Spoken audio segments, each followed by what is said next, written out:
আমার হাতে লাল সাদা কাপড় দেখে নিশ্চয়ই ভাবছো এই দুটো কাপড় দিয়ে কি হবে। তো কথা না বাড়িয়ে চলো ভিডিওটাকে শুরু করা যাক। হাই বন্ধুরা, আমি রিনা আজকের একটা নতুন ভিডিও নিয়ে চলে এসেছি।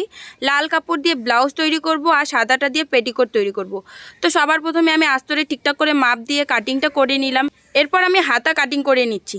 হাতা কাটিং করা কমপ্লিট হয়ে গেছে, এটাতে আমি পপ হাতা দিব।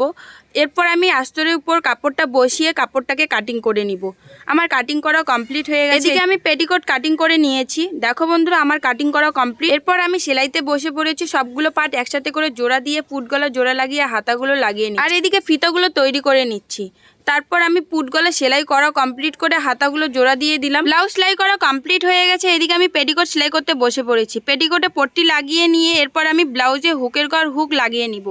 তো দেখো বন্ধুরা, আমার কিন্তু হাত সেলাই দেওয়া কমপ্লিট হয়ে গেছে, পেটিকোট তৈরি হয়ে গেছে। দেখো, এই হলো ব্লাউজের ফাইনাল লুক। সামনে ভি গলা, পিছনে গোল গলা আর পপ হাতা দিয়েছি। কেমন হয়েছে